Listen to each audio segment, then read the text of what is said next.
नमस्कार मित्रों, welcome to my channel ज्ञान एक खोज। आज हम ग्रहों के राजा सूर्य की सभी लग्नों में चर्चा करते हुए आज हम कर्क लग्न में चर्चा करेंगे। कर्क लग्न के 12 भावों में सूर्य का फल, सूर्य कैसा यहाँ पर प्रभाव देते हैं। क्योंकि हम जानते हैं कर्क राशि या फिर कर्क लगन जो है वह स्त्री जाति की है, उत्तर दिशा को रिप्रेजेंट करती है, जलचर, बहुपांव वाली, रात्रि बली तथा समान भाव वाली होती है। यह सर्व महसूस करने वाली, समय की पाबंद एवं सांसारिक उन्नति के लिए सदा प्रयासशील रहने वाली राशि बताती है। यह भगवान राम की भी राशि बताई गई है, लग्न बताई गई है। कर्क लगन की सबसे बड़ी समस्या क्या होती है कि उसकी दाम्पत्य जीवन कभी भी बहुत अच्छा सुखी नहीं माना जाता है। कुछ न कुछ खटपट, कुछ न कुछ समस्याएं दाम्पत्य जीवन में जरूर रहती हैं। आप भगवान राम की कुंडली उठाकर देख सकते हैं। इस लगन कुंडली का व्यक्ति बलिष्ठ शरीर वाला, गोरा वर्ण का तथा शक्तिशाली होता है। वह दृढ़ निश्चयी एवं किसी से न डरने वाला होता है। अपने मुताबिक सारे कार्य करने वाला एवं अत्यधिक भावुक होता है, क्योंकि यह जलीय राशि इन्हें साधारणतः स्वच्छता अधिक प्रिय होता है। स्वभाव शांत होता है, परंतु कभी कभी बड़े ही तीखे स्वर में बात करता है। यह जल क्रीड़ा प्रेमी, पुष्ट शरीर, साफ तन, क्षमाशील और मिठाई प्रिय ऐसा व्यक्ति होता है। अगर लगन पर पाप ग्रहों का प्रभाव हो तो कुछ व्यक्ति व्यसनी भी हो जाते हैं, अत्यंत ढीठ, दोषद्रोही और कभी कभी पागलों जैसी हरकतें भी करते हैं, बशर्ते कि लगन इसका पीड़ित नहीं होना चाहिए, राहु केतु ये वगैरह से प्रभावित नहीं होना चाहिए। कर्क लगन में जन्म लेने वाले व्यक्ति चमत्कारिक असर से अच्छा तरक्की करता है। परिश्रमी होने से वह सदा सामान्य जीवन जीता है। कौटुंबिक स्थिति हर प्रकार से सामान्य होती है, लेकिन दाम्पत्य जीवन थोड़ा समस्या भरा रहता है। आइए अब इसमें सूर्य ग्रह के 12 भावों में फल को देखते हैं। सूर्य यदि लगन में आकर बैठ जाए तो यहाँ पर वह मित्र है अपने चंद्रमा का, और अपने घर से वह 12वें है, मतलब कि कुटुंब से वह 12वें है। तो ऐसा व्यक्ति परिवार में एक शक्तिशाली सदस्य के रूप में उभरता है। उसका शरीर बलिष्ठ तथा सुंदर होता है। धन की स्थिति संतोषजनक होती है। सूर्य की सप्तम दृष्टि यहाँ से पड़ रही है सप्तम भाव पर, जो कि शत्रु दृष्टि है। उससे उसका व्यापार तथा आय क्षेत्र विकसित होता है, परंतु जो दाम्पत्य जीवन होता है वो थोड़ी समस्या भरी रहती है। उसे अज्ञात लोगों से कई प्रकार के लाभ एवं सहयोग मिलते हैं, मतलब उसे जिसे वह नहीं जानता है उन लोगों से उसे फ़ायदा होने की चांसेस रहते हैं। हालांकि लगन में बैठा है तो लगन को जलाएगा, क्योंकि जलीय राशि है। तो यहाँ पर थोड़ा स्वभाव जो है सूर्य का विचित्र हो जाता है, क्योंकि जलीय राशि और सूर्य जो है अग्नि तत्व का ग्रह है। तो सूर्य यहाँ पूरी तरीके से प्रभाव अपना नहीं दे पाता है। हालांकि मित्र राशि में होने से अच्छे फल ही अच्छे परिणाम मिलते हैं।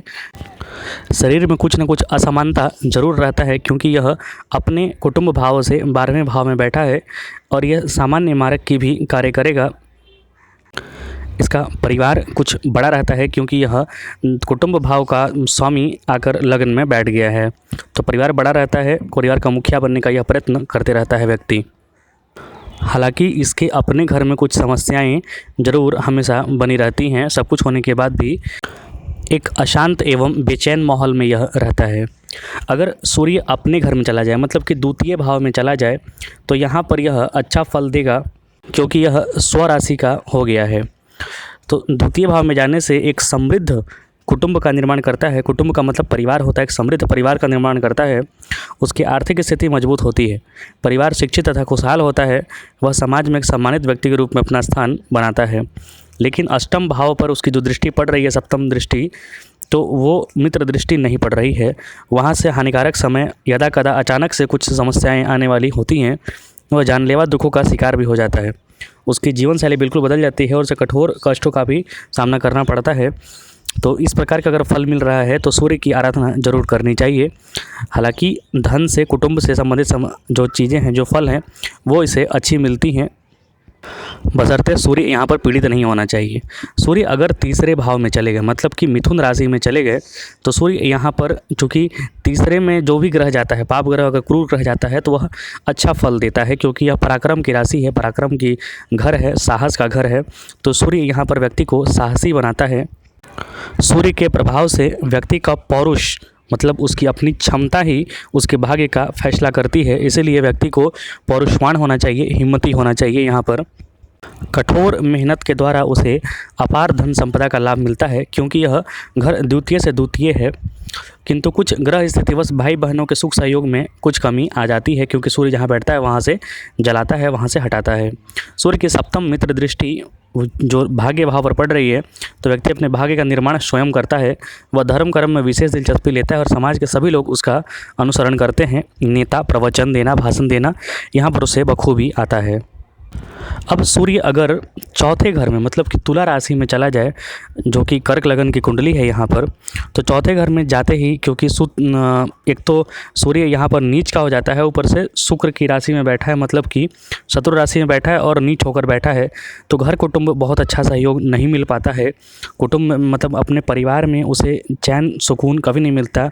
बहुत दूर दूर रहने की कोशिश करता है, अपने घर में बहुत कम ही टिक पाता है वह, उसकी माता से नहीं बन पाता, उसे अपना वाहन खरीदने में काफ़ी समस्याओं का सामना करना पड़ता है, अनेक तरह के दुख सहने पड़ते हैं, उसे माँ, ज़मीन तथा मकान का पूर्ण सुख नहीं मिल पाता है, धन का अभाव बना रहता है, उसकी दिनचर्या सामान्य ही रहती है। लेकिन दसम भाव पर दसम दृष्टि पड़ रही है, इसकी दसम भाव पर जो सप्तम दृष्टि पड़ रही है तो वो उच्च दृष्टि है और राजनीति का कारक है सूर्य, राज का कारक है सूर्य, तो इसे राजा से सहयोग मिल सकता है, उसे जुड़ के काम करे तो घर से बाहर भी रहेगा। तो जो पहला जो चीज़ बताया कि घर में शांति नहीं रहेगी, तो घर से बाहर अगर कार्य करता रहेगा तो फेमस भी रहेगा, प्रसिद्ध भी रहेगा और घर वाली समस्या भी इसकी समाप्त हो जाएगी। नौकरी व्यवसाय में सफलता मिलती है, धन लाभ का योग भी बनता है, वो फिर से प्रतिष्ठित जीवन जीने लगता है।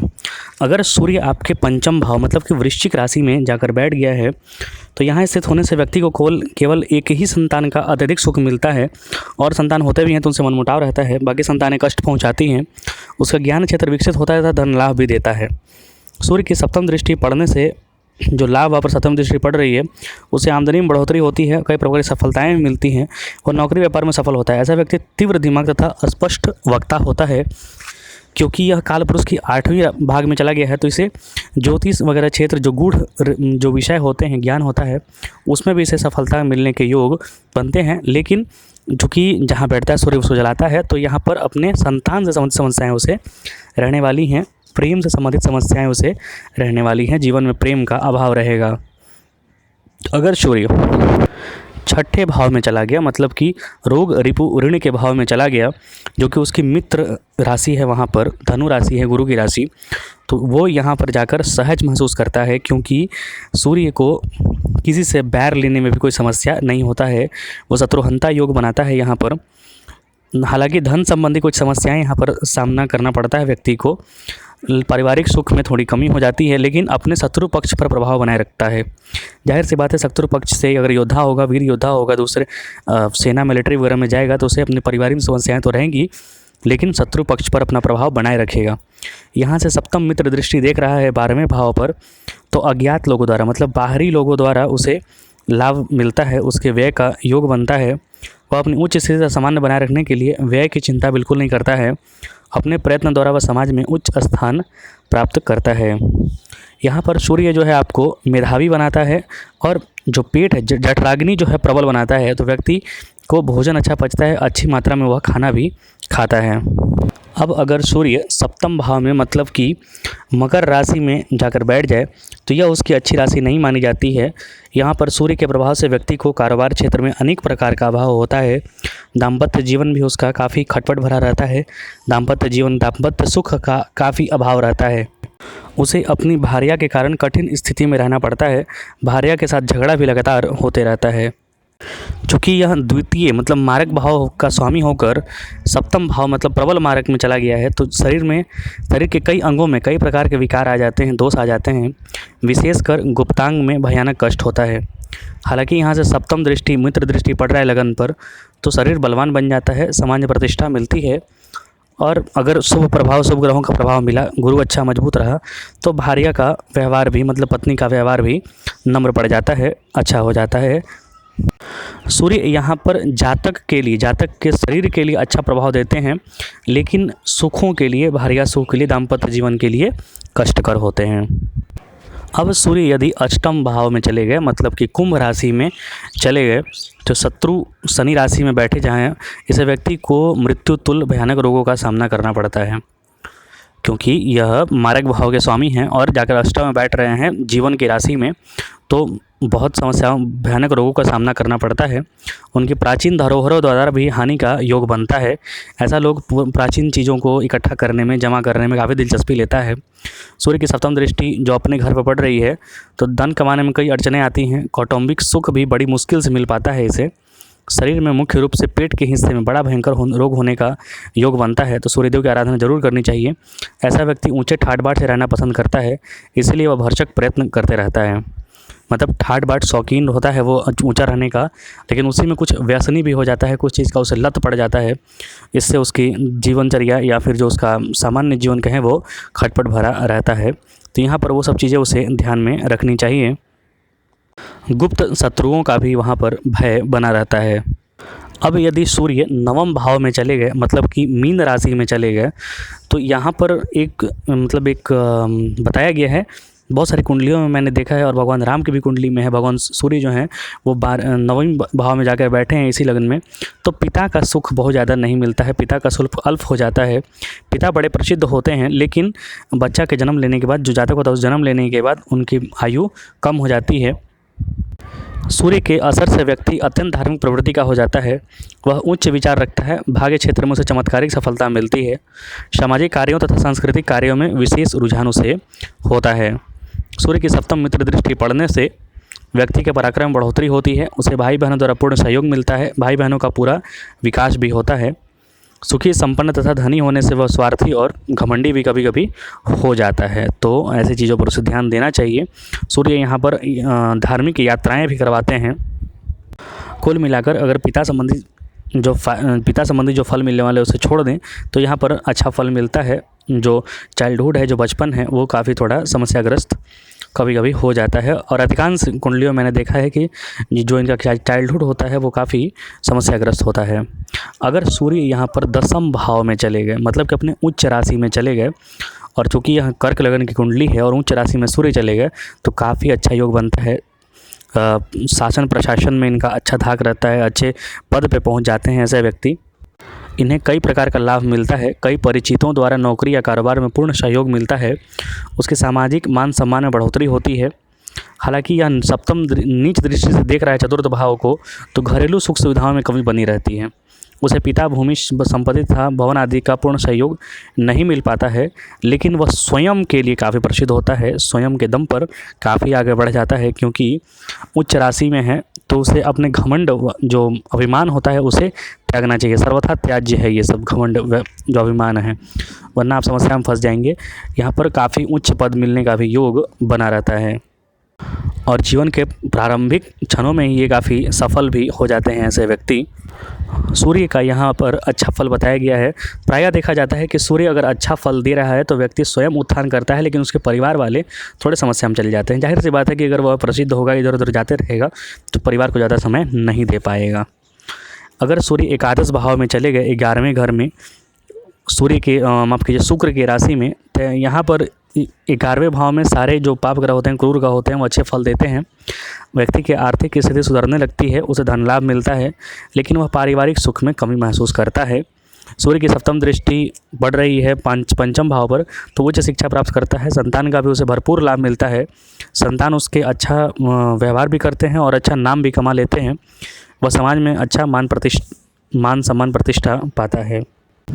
हालांकि बहुत सारी कुंडलियों में देखा है कि सूर्य अगर एकादश भाव में है तो 30 या 33 की उम्र तक वह व्यक्ति निठल्ला या निकम्मा ही रहता है, उसके बाद उसे लाभ मिलता है। सूर्य की यहाँ पर जप तप जरूर करनी चाहिए। अब सूर्य यदि 12वें भाव में, मतलब कि मिथुन राशि में चले गए, तो वाणी से संबंधित समस्याएं जरूर देते हैं, क्योंकि वाणी का कारक है मिथुन राशि।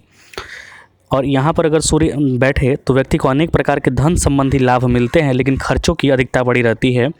क्योंकि पैतृक संपत्ति का स्वामी खर्चा में जाके बैठ गया है, तो याद रखिए, पैतृक संपत्ति का स्वामी खर्चा में बैठ गया है तो पैतृक धन जो है आपका वो खर्चा करवा देगा। इसीलिए उसमें बचिए। वह जितना कमाता है उतना व्यय भी कर देता है। उसके ऐसे व्यय या खर्च से लोग उसे अमीर समझने लगते हैं। उसका पारिवारिक मेल कम ही हो पाता है। सूर्य की सप्तम दृष्टि जो पड़ रही है 6ठे भाव पर, तो वो अपना प्रभुत्व जमा लेता है, शत्रुओं पर विजय प्राप्त भी कर लेता है, लेकिन उसे अपना खर्चा से बचना चाहिए। अगर खर्चा से नहीं बचा, जब भी सूर्य की दशा अंतर्दशा चलेगी इस कुंडली में, तो उसे अगर सूर्य 12वें भाव में बैठा है तो उसे खर्चों से दो चार होना पड़ेगा। खर्चा उसके इतने ज़्यादा बढ़ेंगे कि वह मानसिक रूप से परेशान हो जाता है।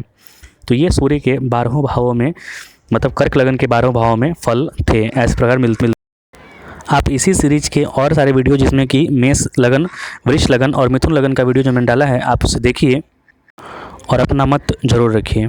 कृपया चैनल को लाइक सब्सक्राइब जरूर करें। बहुत बहुत धन्यवाद।